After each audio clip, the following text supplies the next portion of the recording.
Assalamualaikum warahmatullahi wabarakatuh. Perkenalkan, saya Ratu Kirana Sifa Khairi dengan NPM 24180111059 dari Prodi PSPD Fakultas Kedokteran Universitas Lampung. Berikut merupakan video hasil laporan praktikum Blok Basic Community Medicine (BCM) dengan tema pengukuran antropometri. Saya akan membahas dua jenis antropometri pada video ini. Yang pertama, antropometri dewasa mencakup berat badan, tinggi badan, indeks massa tubuh, dan lingkar lengan atas.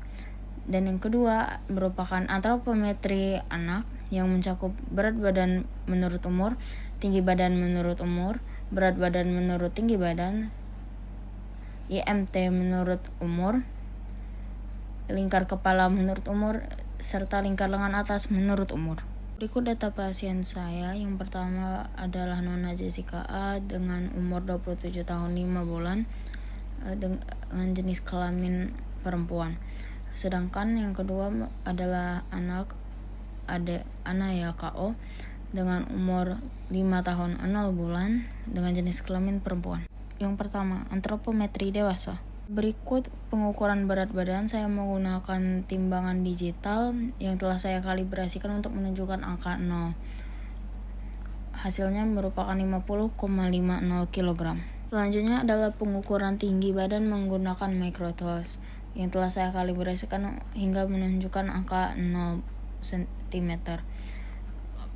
Pengukuran ini dikonfirmasikan oleh pihak ketiga yang membacakan kembali hasil yang telah didapatkan, yaitu 152,4 cm atau 1,524 meter. Berikut hasil pengukuran indeks massa tubuh yang merupakan standar WHO untuk menentukan status gizi seseorang. Rumusnya berupa IMT sama dengan berat badan dibagi tinggi badan kuadrat.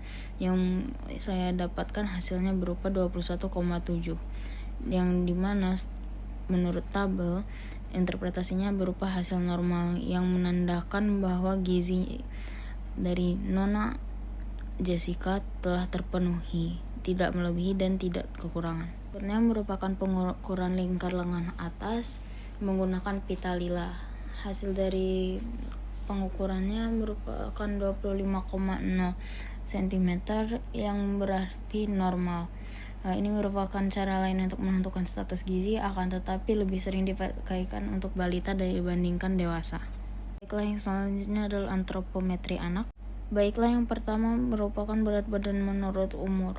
Berdasarkan hasil adik Anaya yang itu sebesar 17,30 kg dibandingkan grafik standar WHO mendapatkan Z-score sebesar -2 SD sampai dengan +1 SD yang merupakan status normal untuk berat badan seumuran adik tersebut. Yang kedua merupakan tinggi badan menurut umur, di mana hasil pengukurannya sebesar 111,6 cm atau 1,16 meter yang kita bandingkan dengan grafik standar WHO dan mendapatkan Z-score -2 SD sampai dengan +3 SD. Interpretasinya berupa normal. Selanjutnya perbandingan berat badan menurut tinggi badan yang kita langsung bandingkan pada grafik standar WHO untuk mendapatkan Z-score dari -2 SD sampai dengan +1 SD. Interpretasinya normal.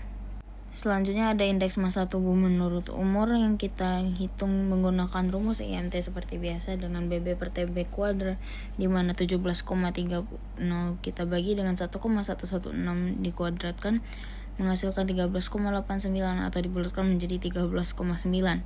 Lalu kita taruh di grafik standar WHO dengan mendapatkan Z-score sebesar -2 SD sampai dengan +1 SD yang berarti normal. Yang selanjutnya adalah lingkar kepala menurut umur. Lingkar kepala kita hitung dengan pita meter dan mendapatkan hasil 50,3 cm yang langsung kita bandingkan kepada grafik standar WHO dan mendapatkan Z-score sebesar -1 SD sampai dengan +1 SD dengan interpretasi normal. Selanjutnya adalah lingkar lengan atas menurut umur menggunakan pita lila juga yang kita dapatkan hasilnya sebesar 15,5 cm dengan mendapatkan Z-score sebesar lebih besar atau sama dengan -2 SD yang merupakan hasil normal. Baiklah, berdasarkan hasil pengukuran antropometri Nona Jessica dan adik Anaya, kedua pasien tersebut memiliki status gizi yang normal, mengartikan mereka berdua memiliki berat badan yang cukup dan tinggi badan yang cukup yang semestinya untuk seumurannya, sehingga status gizinya bisa dibilang normal. Baiklah, terima kasih. Sekian dari saya. Mohon maaf apabila terdapat kesalahan kata. Wassalamualaikum warahmatullahi wabarakatuh.